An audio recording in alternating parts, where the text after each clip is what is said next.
and welcome to Cruise Control Motoring, your on-air automotive magazine. Hello, everyone. It's that time again to strap on the seatbelt and head out and check out what's going on in the auto industry. And as always, with me is Les Jackson. Les, how you doing? Very good, Fred. Very good. We are rolling in with a lot of industry change. Some good, some bad. Yeah, I think we'll start off with a good one, and that is Ram adds its best powertrain warranty to the full 2026 lineup. This is a big deal because, you know, GM's been having a lot of engine problems. Ford's been having a lot of recalls, so it's kind of a differentiator. And another differentiator, they asked for it, their fans asked for it, and they green-lighted it, a diesel version of the Wagon. So that is going to be a popular model.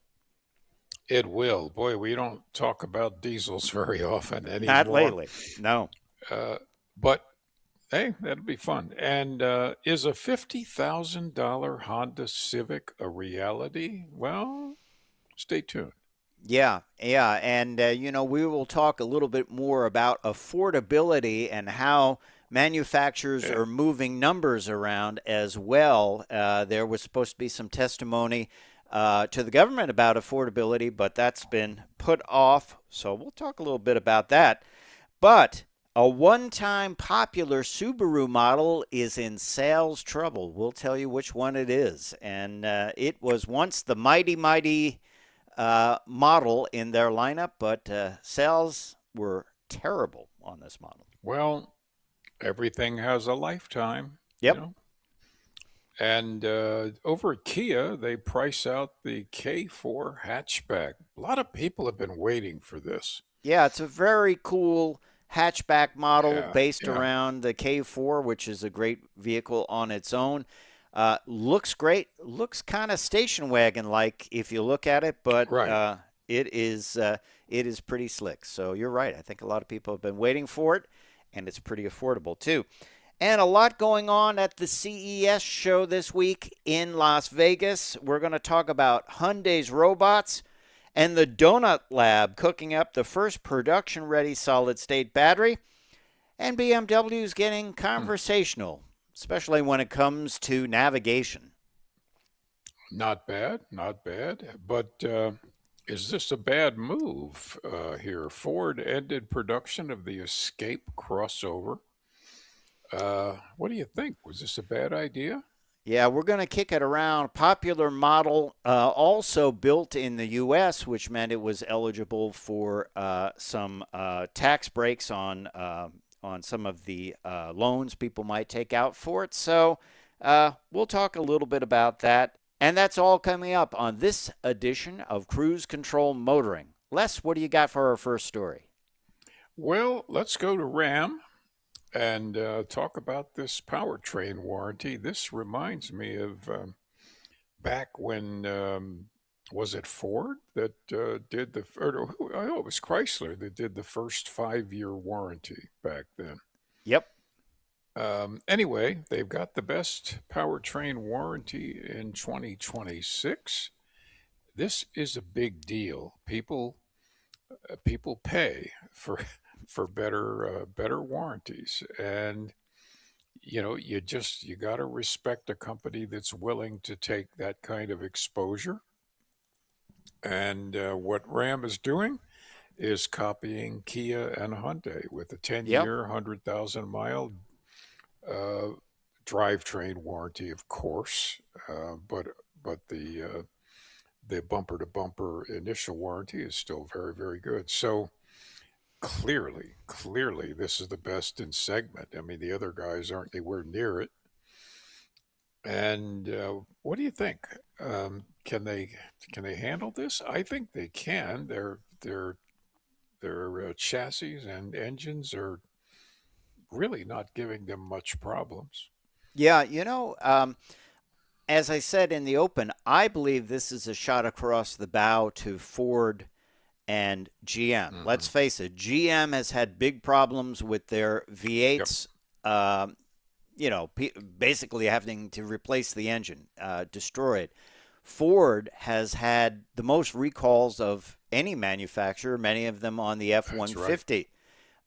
So if you say, hey, if you buy a Ram, and this goes on to the full 2026 model year, so everything from the Ram 1500 to the chassis cab 5500 ProMaster vans, that even the Ram RHO and Ram Power Wagon, which we're going to talk about in a minute, I think they looked at the numbers. They wouldn't just do this and say, hey, uh, we'll do this and whatever, because they would have a huge Right. exposure there to repairs. But I think it was done as a marketing thing, and it's really going to make them stand out compared to uh, Ford and GM. I mean, they can use this as a bludgeon and say, well, hey, we haven't had a lot of problems with our vehicles compared to the other manufacturers, and you know what?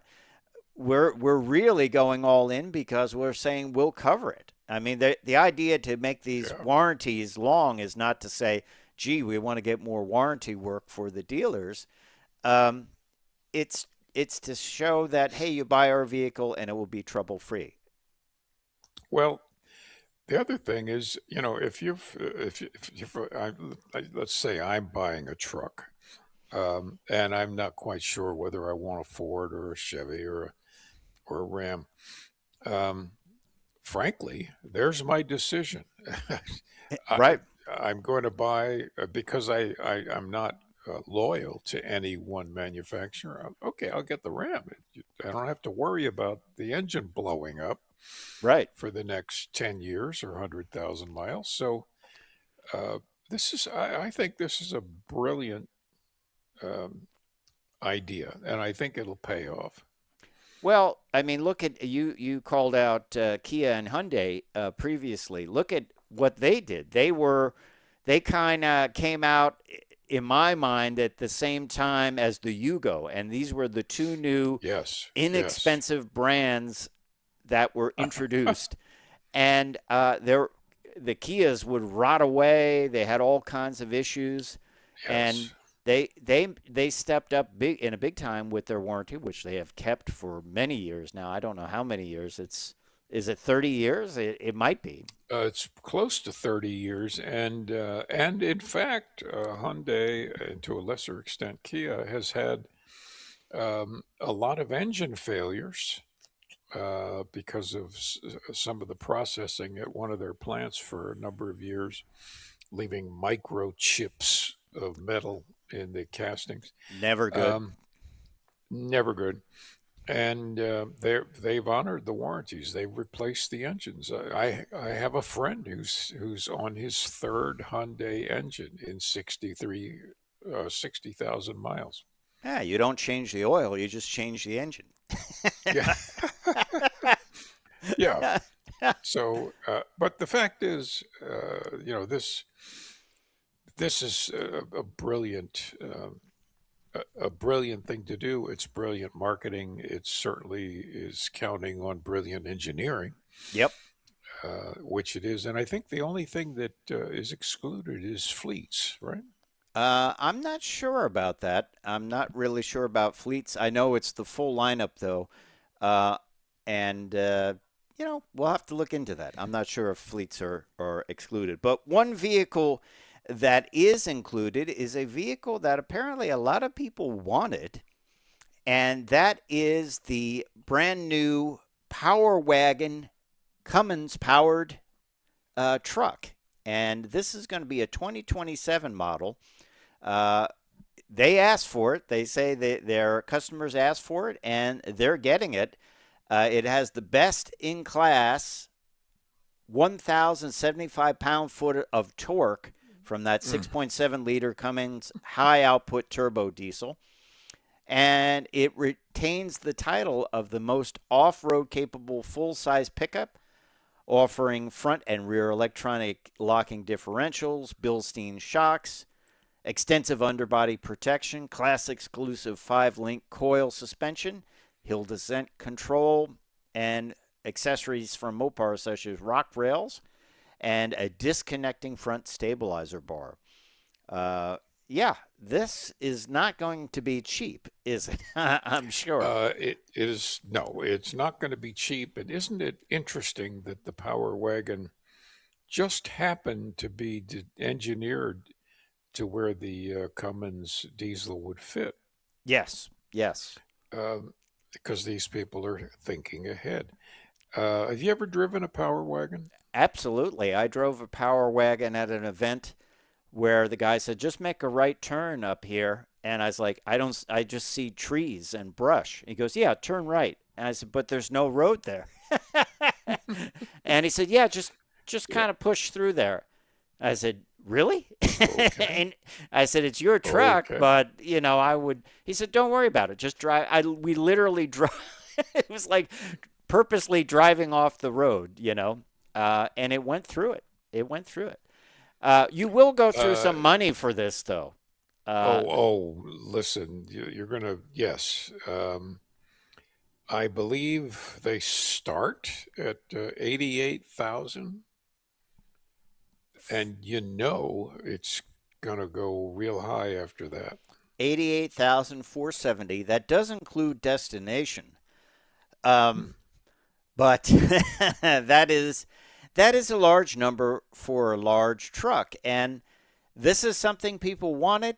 It comes with 20-inch satin wheels. It is quite the machine. Would you get gas or diesel if you're buying something like this? Well, if I wanted something like the Power Wagon, I guess I'd get a diesel because I expect to use its capabilities. Mm-hmm. And with a 31 gallon fuel tank, the diesel will take you 600 miles. Yes. Yes. It sure will. It's great for towing too. It's got air Yep. suspension in the back, and you get those Power Wagon bed decals, which is what it's all Wow. about. You know, um, Funny to be off-roading in a big diesel-powered truck like that. I just find it interesting, or perhaps hauling a whole bunch of side by sides on a gooseneck Well, trailer yeah. across the desert. But hey, if you want to do it, uh, it's certainly there, certainly there, and a lot of people do buy trucks for that kind of price. So I am And sure the I people would that think, wanted it are excited. yeah, I would think this would be pretty desirable for like toy carriers, I guess is what we used to call them, where Toy you haulers. Yep. toy haulers, yeah. Because that, those some of the big cabin cruisers and not motor homes, but movable homes, 3 and 4 bedroom Take your apartments house with you. Yeah. on wheels. Yeah, the Power Wagon is what you want. Cross country, Yep. it's a machine. Yeah. Now, if you want something a little bit smaller, recently Ram confirmed the Dakota would be built in 2027. They're talking about a price about 40K for the Dakota, which is around Ranger, I would say. Yeah, yeah. Um, and I'm sure, I'm just thinking out loud, I bet it will be covered by this warranty, the long range I warranty. yeah, yeah, I think so. Now, do you think they factored that into the price? I mean, because a lot of manufacturers, Hmm. you go in there, you buy a new vehicle, and they're like, well, you can buy a extended warranty for $3,000 or something like that, and it's major profit for the dealer. That's huge. Yeah.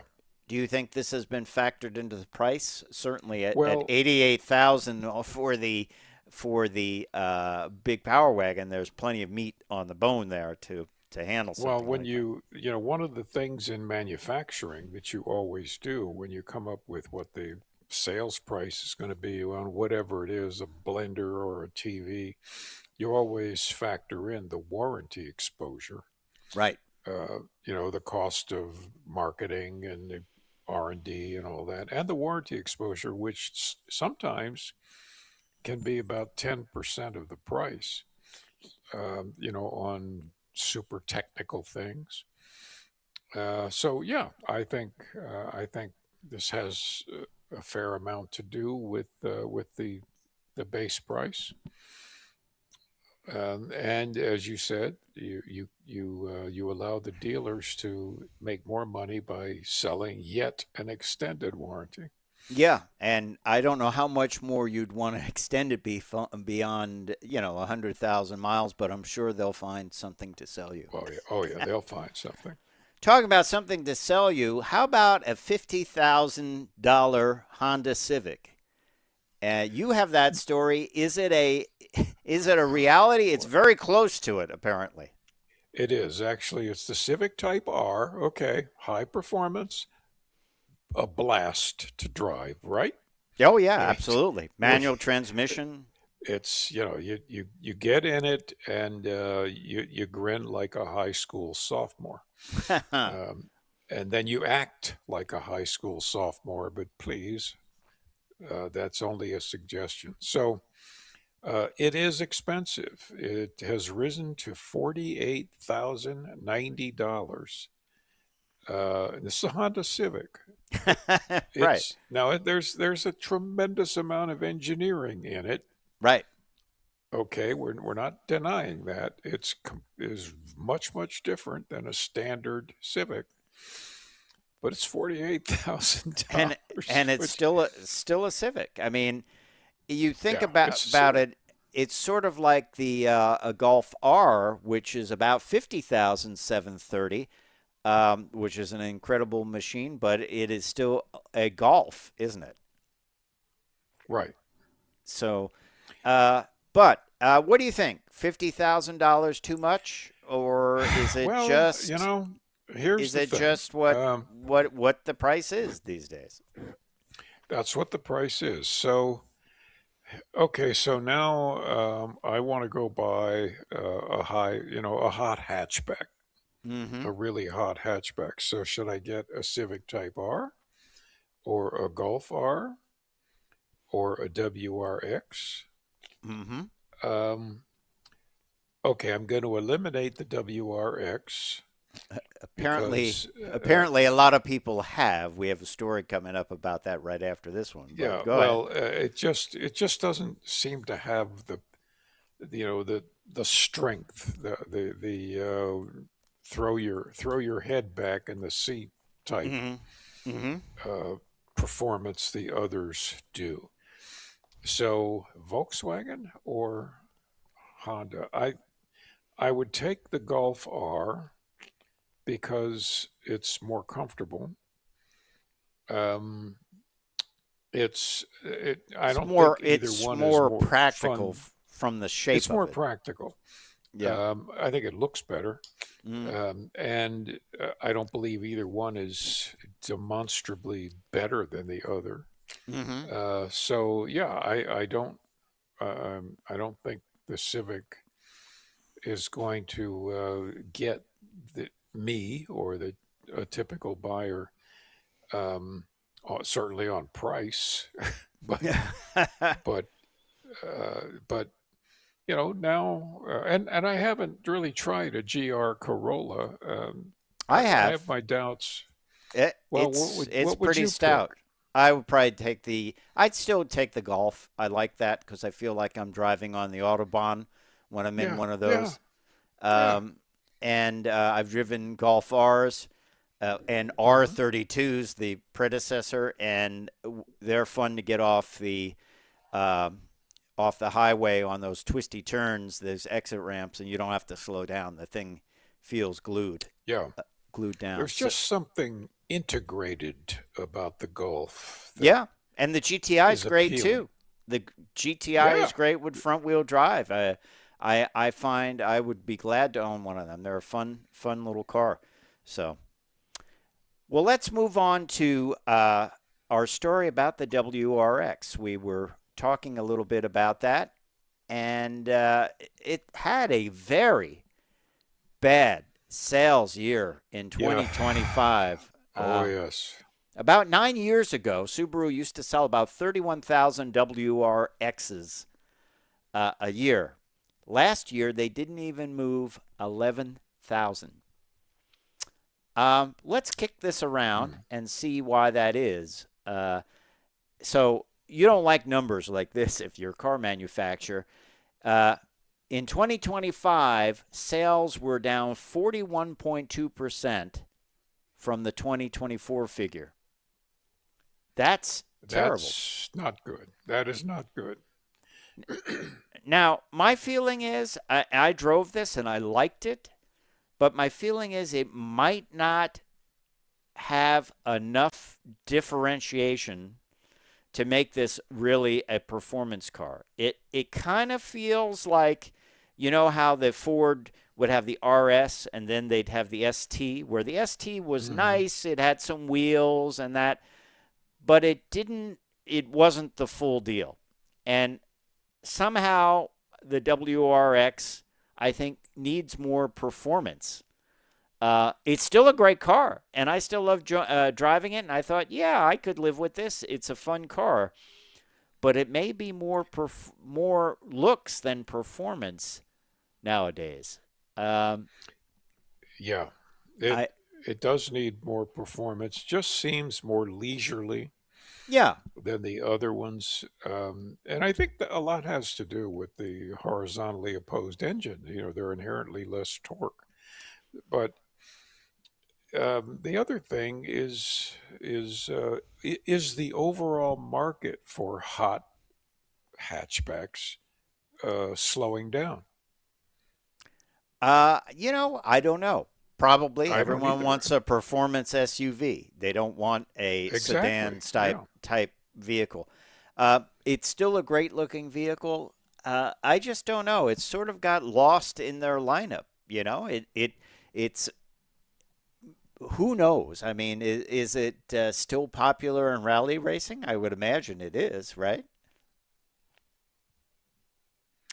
Well, yeah, I'm sure. I'm sure it is. But I would be really curious to know if the sales for their competition, which we just talked about, uh, have been off anywhere near as much as the Subaru. Also, I think the typical Subaru buyer is a practical person who wants what Subaru offers, Yeah. and that's not generally not a spirited performance driver. And here's a I'm here's a not reason. knocking it. Here's a reason too. In 2023, the WRX started as an entry level WRX at 31,625, but Hmm. nowadays in 2025 at least 38,920. So huge number.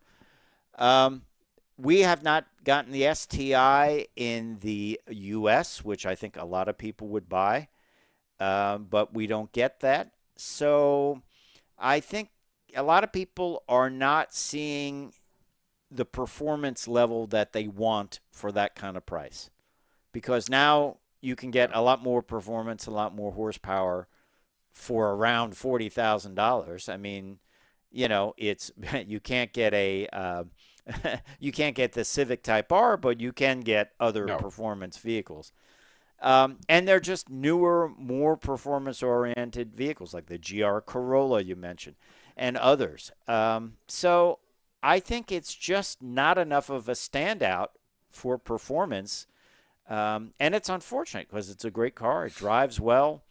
I just think they have to get in really into the performance game. And I've thought sometimes that Subaru is sometimes a little embarrassed to get into horsepower numbers and that they don't really do that. Yeah, I I think you're right.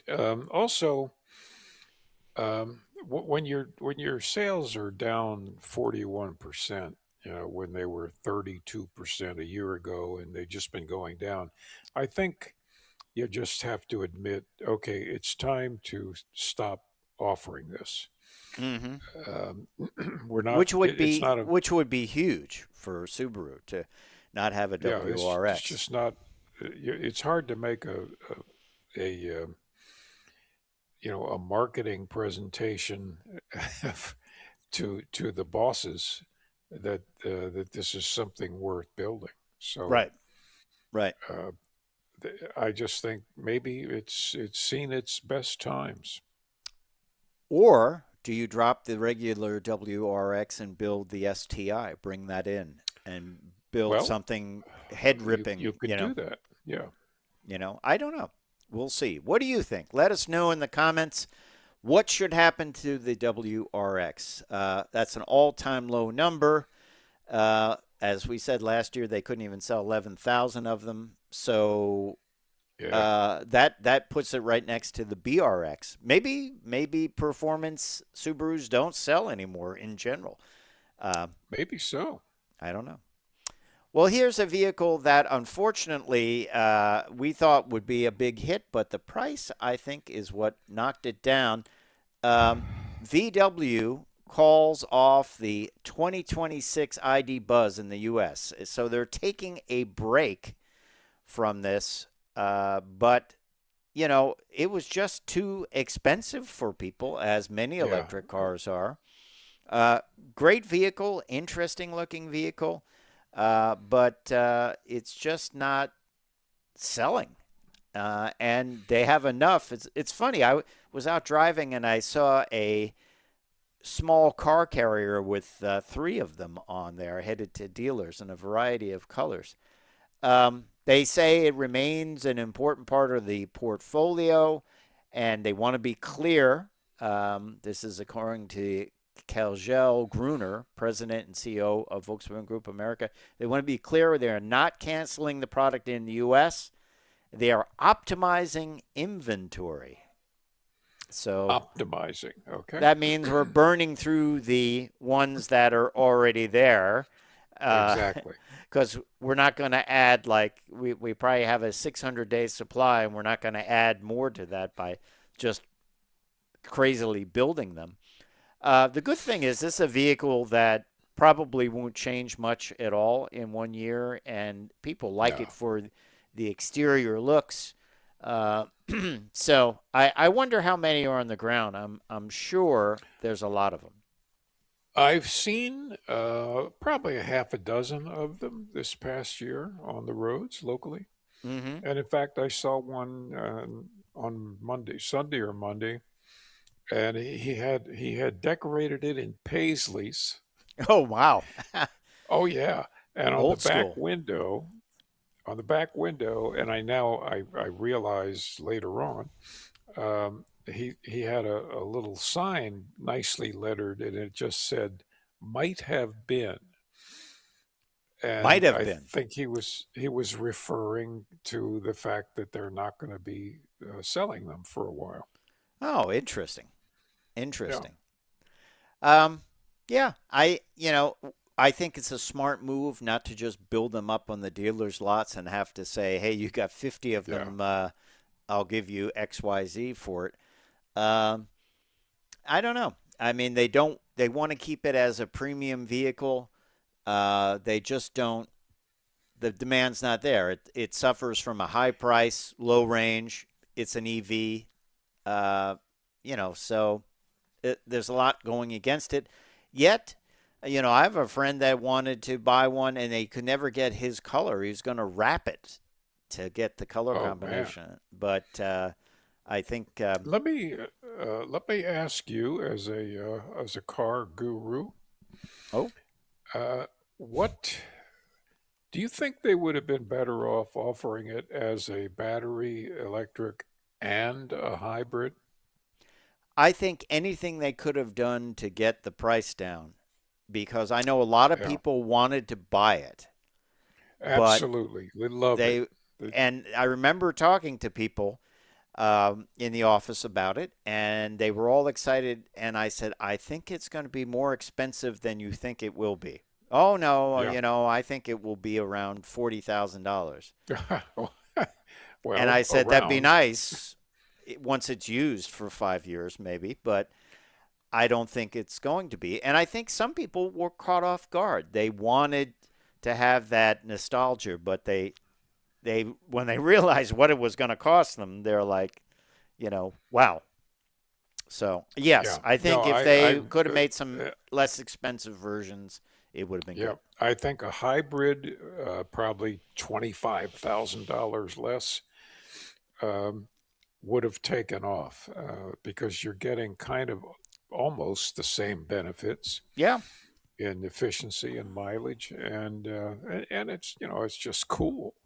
Yeah, it's cool. Let's It face drove it. great. It's like the ultimate minivan, Yeah, when you think yeah. about it. And who doesn't love that two-tone paint? I mean, I have to say, Well, listen. I mean, it's that's just. that's the I'm not orange fond sickle of the paint. not fond of the orange, but Orange sickle. uh, It's like the the right the other color, but it's just a cool car, and it's and you're right. It drives great. It looks great. It People wave at it. right. So, Yeah. let's move on to something from Kia that I think is going to be a pretty big hit. It is their K4 hatchback, right? You and I have thought this thing looks sort of like a station wagon, but Yep. it is all front wheel drive. The range of pricing, we have some pricing that was just revealed from the folks over at Kia. It starts at $24,890, which is not bad at all, is it? Well, I mean, that's just a bargain. Anything less than 30,000 is a bargain, and less than 25,000 is they're giving it away. Yes. Even if you go for the GT line turbo, the all the way up at the top, you're still below $29,000, and that's amazing today for a vehicle. It is front wheel drive only. The turbocharged engine, I should say, puts out 190 horsepower, which is quite nice for this type of vehicle. And it includes a lot of standard safety features. And I think this could be, for someone looking for a car that is practical, that is also inexpensive as far as things go these days. By the way, the base engine is a 2-liter, 147 horsepower, 132 pound-feet of torque vehicle. Um, it is a great vehicle that comes standard with a lot of things, well equipped. I like the silhouette of it, and I think this could be a hit for them. What do you think? It's going to be.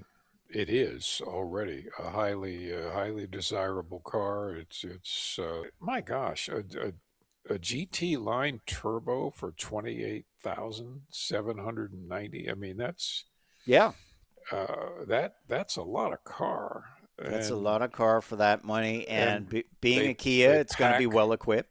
Yeah. That's right. They pack these things with all the equipment people want. And you'll be seeing this much more often now. Everybody in the industry now is saying, we have, in this case, 16 standard ADAS features. That's um, advanced driver assistance systems, Yeah. which is the usual stuff. It's wonderful stuff. Um, That's just the new blind way of spot saying it. detection and Yeah. yeah. Well, there's been Uh, a call for that in the industry because everyone's packaging it differently. And it's things like yeah. lane keeping, a rear traffic assist, and things like that, collision avoidance or mitigation.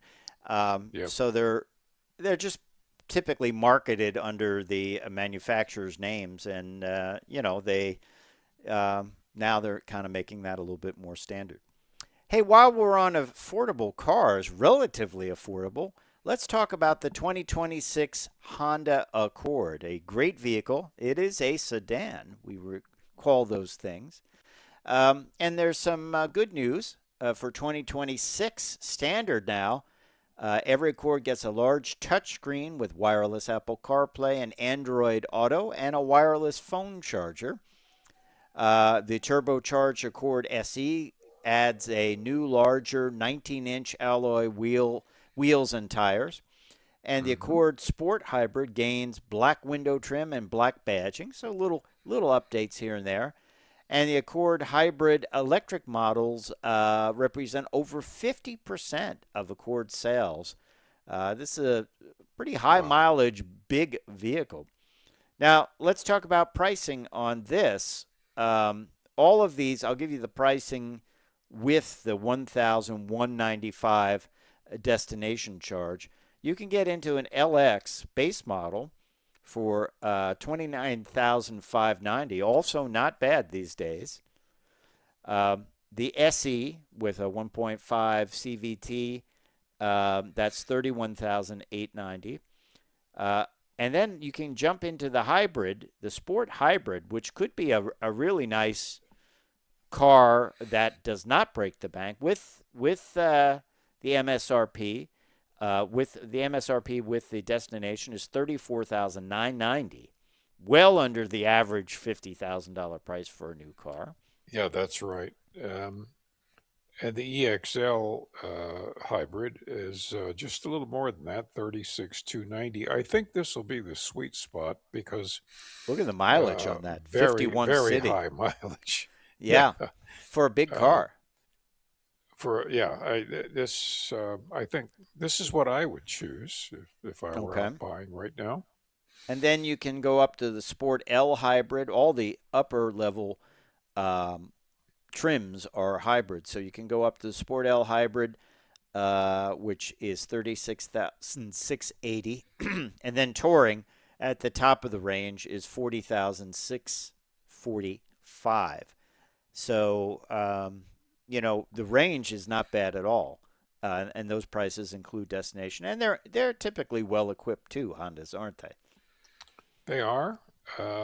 They're good. I've always kind of had a soft spot for Accords, Mm-hmm. um, but nonetheless, I think it's a good buy, and you're in well less than 40,000 except for the touring, Yeah. And you might and be able if to you, deal on again it a little bit. should be able to. So I think you might get a couple thousand off here and Right. there, Right. and don't my gosh, don't finance these things for 90 months. Oh, no. Uh, That Although ruins the affordability angle. it certainly does. I guess the majority of people buying have a relatively recent model car or vehicle that they're going to be trading in. So maybe the actual purchase price isn't anywhere near that, but still, Yes. Yeah. it's it's scary. Yeah, exactly. And we're going to talk about affordability in a little bit. But next up, let's talk robots. Yes, robots. We travel over to the CES show that's happening in Las Vegas. And robots are pretty exciting to me. I like them. And of course, Hyundai Motor Group is announcing that the Atlas robot will be heading to its plants. And they showed off Atlas and its capabilities. It is pretty amazing, these humanoid robots, how fast they are progressing. And I have to say, when you watch what they do and how they train them using AI to do the learning, it's pretty amazing. It really is. I have to say I am pretty impressed by them. And of course, some of them have been less sophisticated models have been shown, like for LG and some other manufacturers, to do things around the house, like empty the dishwasher, which I'm a big fan of giving that over to a robot. Yeah. I picture that. I picture the robot just taking the dishes out and throwing them. Uh, Throwing them in the uh, garbage, you know. exactly. Yeah. I Uh, just somehow have that picture. But because that's fairly complex.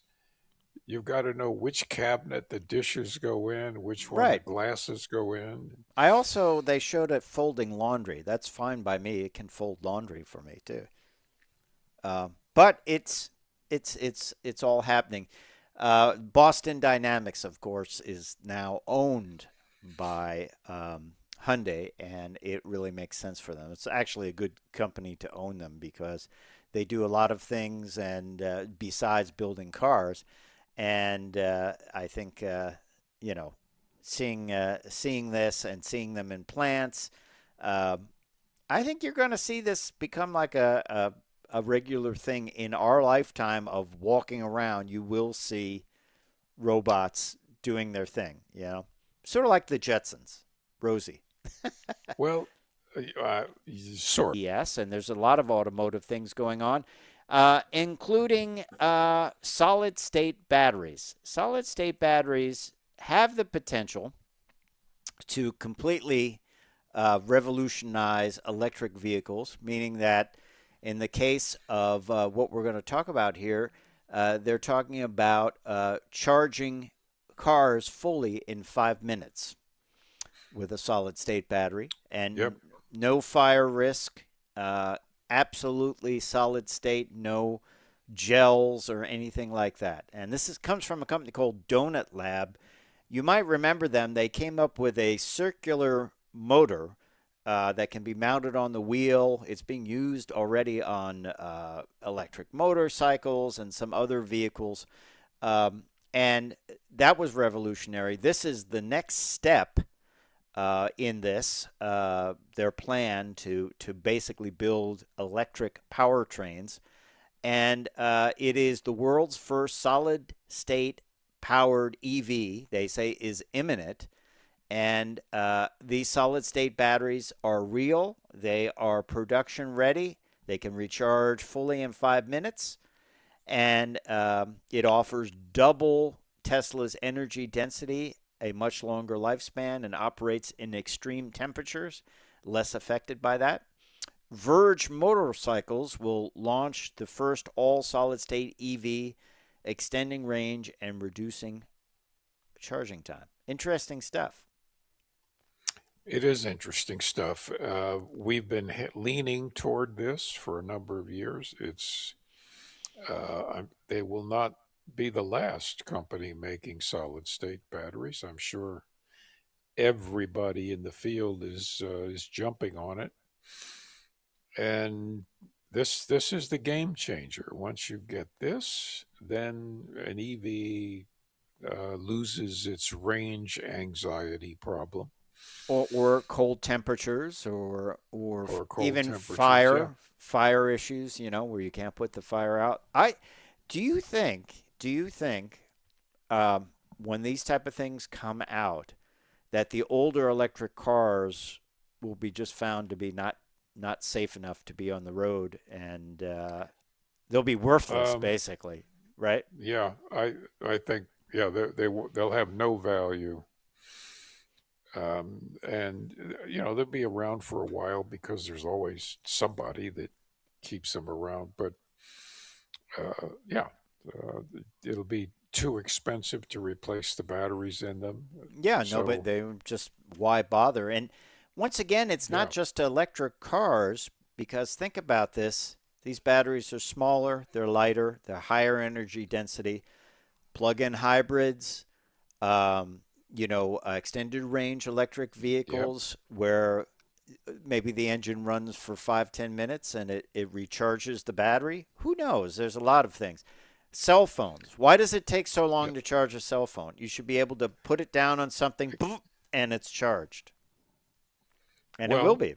yeah, because the cell phone is designed, the charging to limit the amount of heat that the Right. battery creates.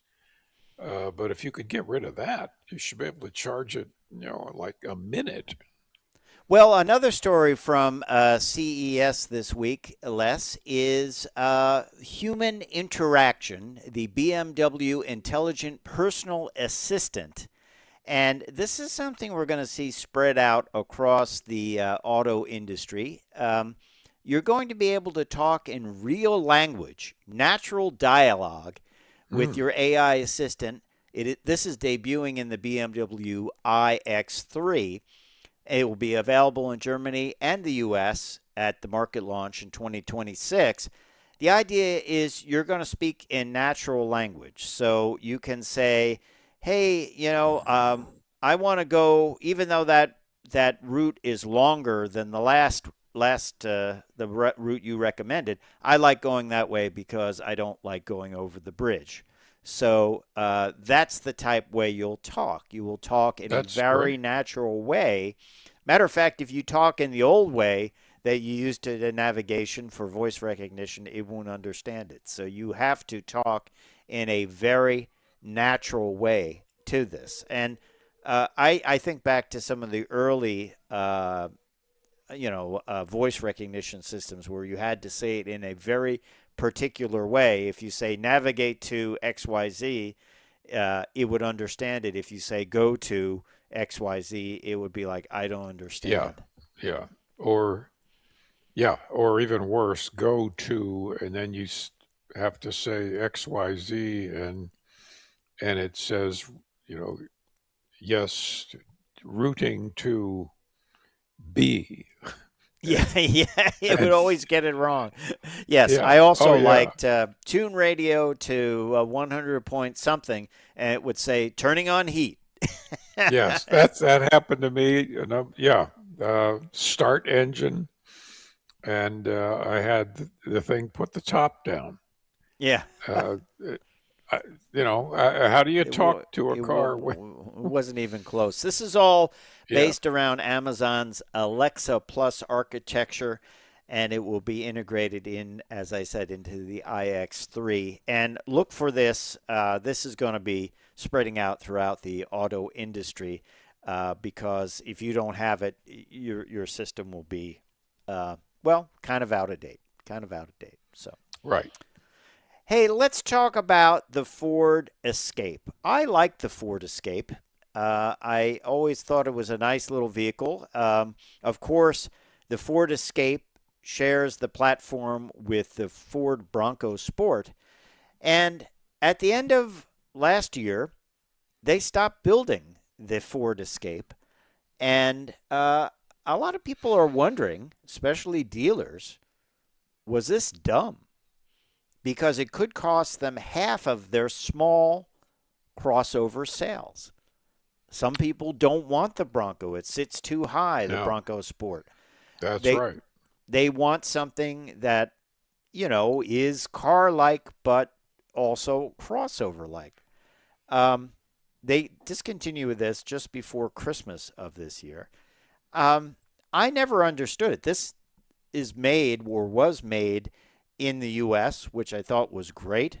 The Bronco Sports made in Mexico, but this made it a non-tariff vehicle or a low-tariff vehicle. It also made it eligible for some of the tax relief on U.S.-made vehicles. Um, so I just think that it was a bad move. That's my thought. And it was affordable too. Now, what does Jim Farley, the CEO of Ford, want to replace this with? A $30,000, as he says, revolutionary electric truck.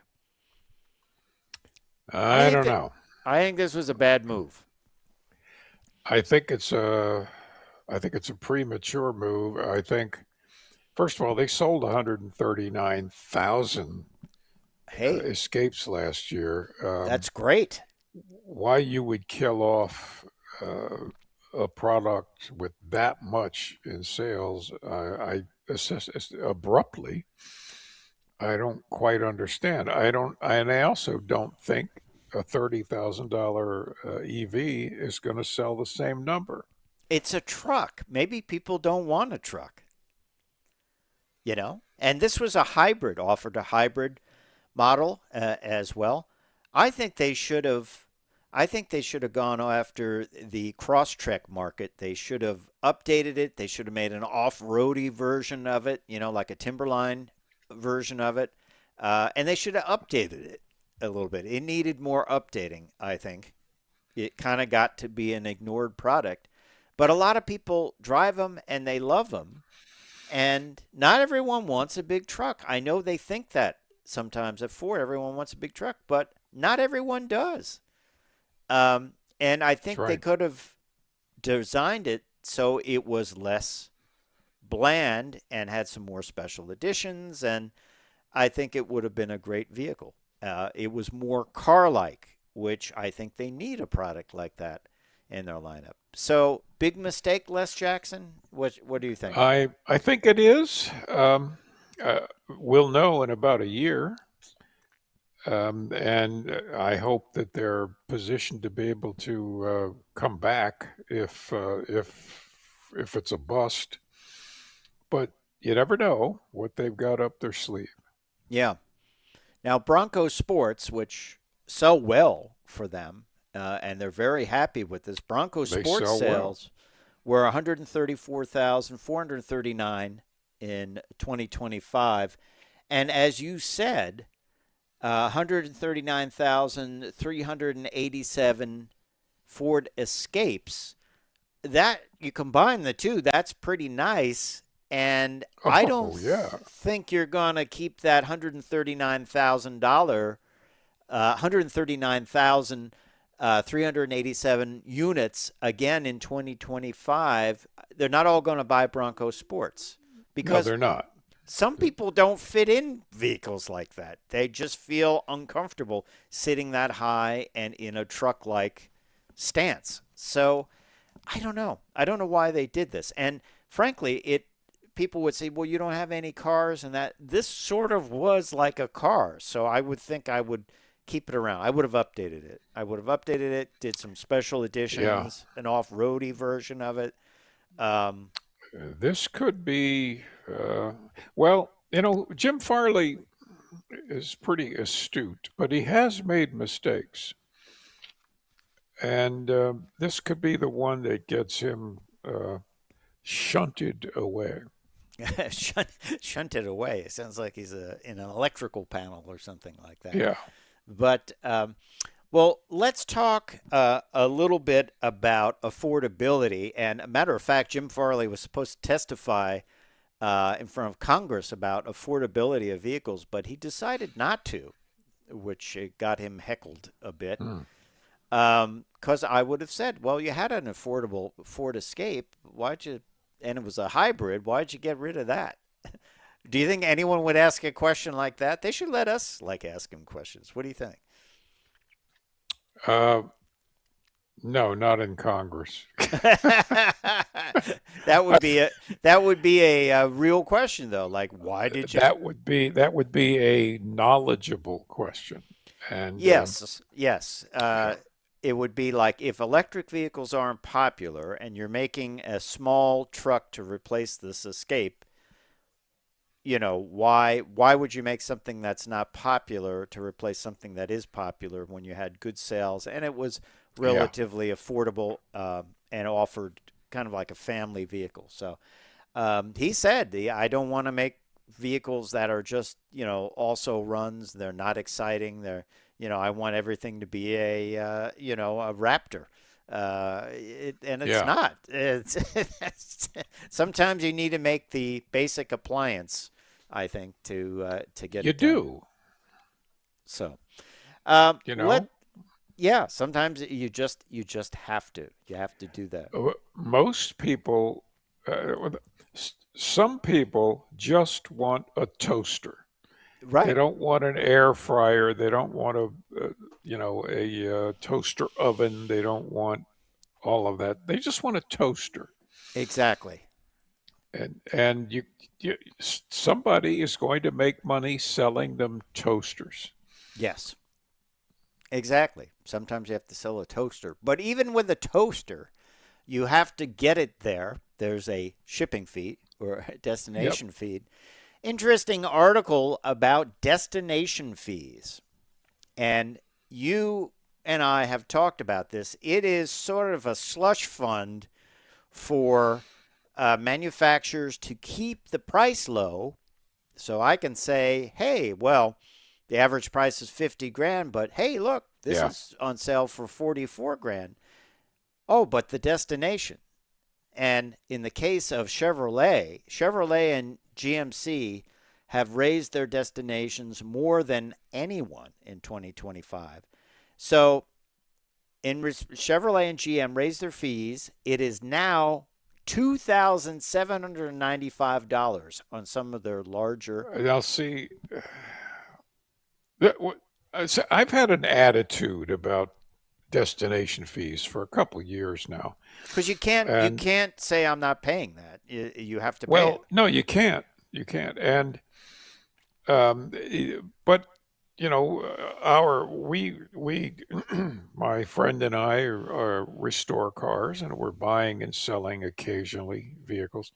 And if we can have a single car shipped from California to DC for $1,500 on a truck, you're not taking it on a train where it might even be cheaper.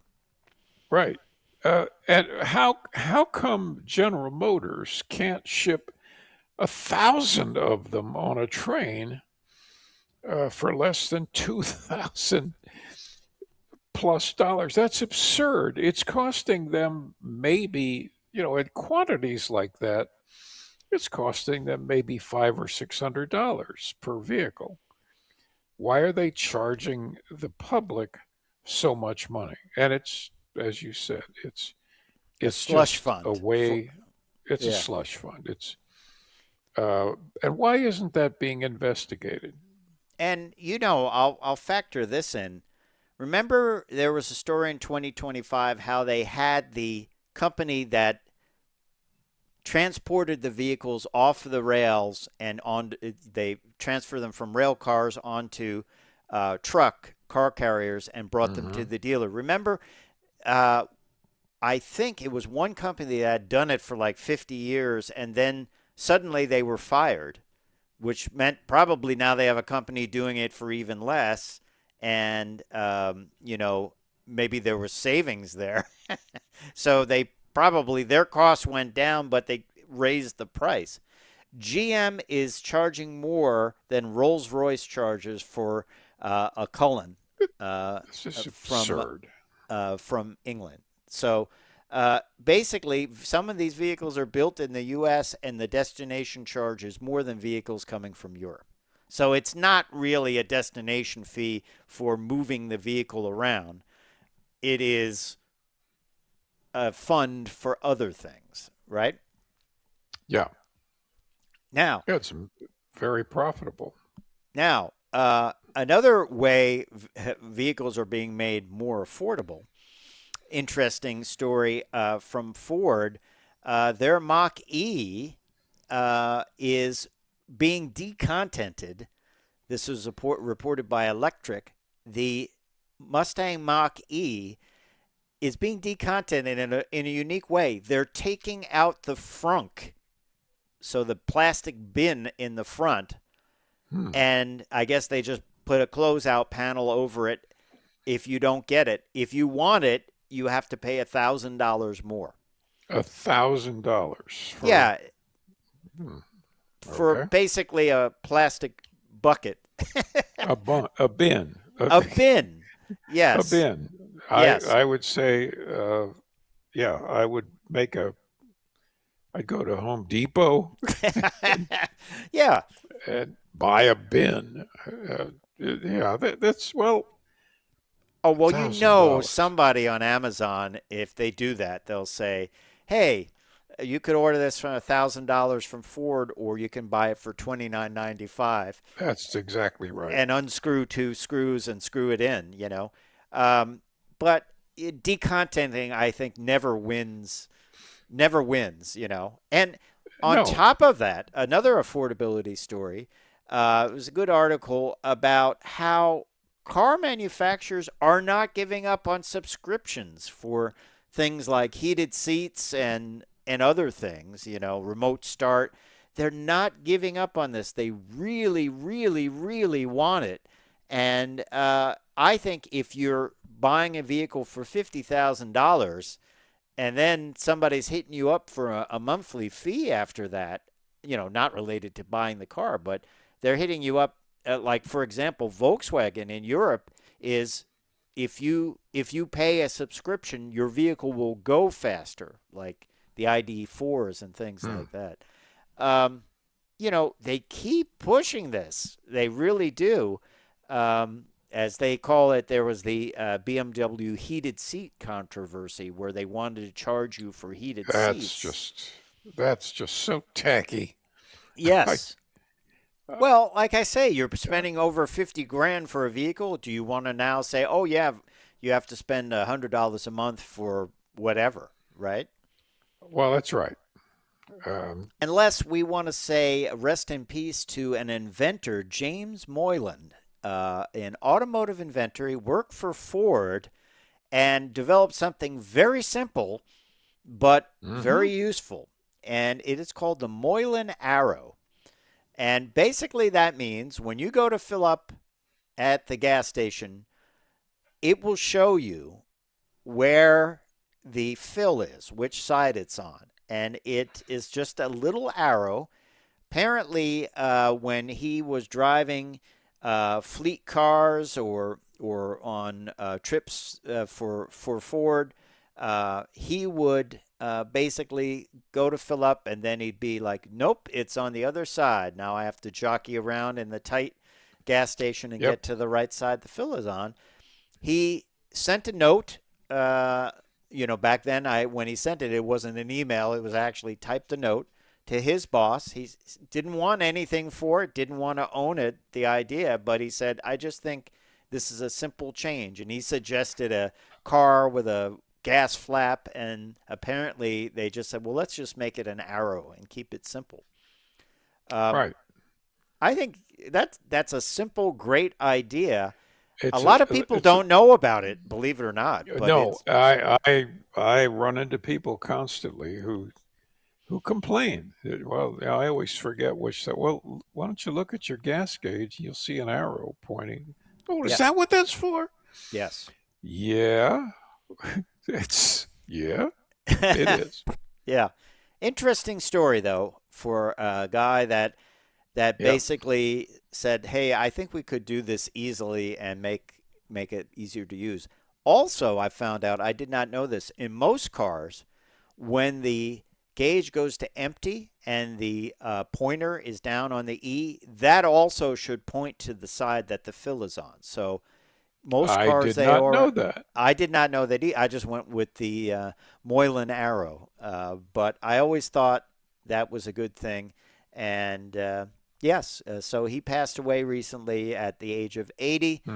But it's kind of a neat thing that he came up with that. And I also think it's neat. He's like, I don't need to get money for this. I'm just trying to make cars better, easier to use. Right? I think it's terrific.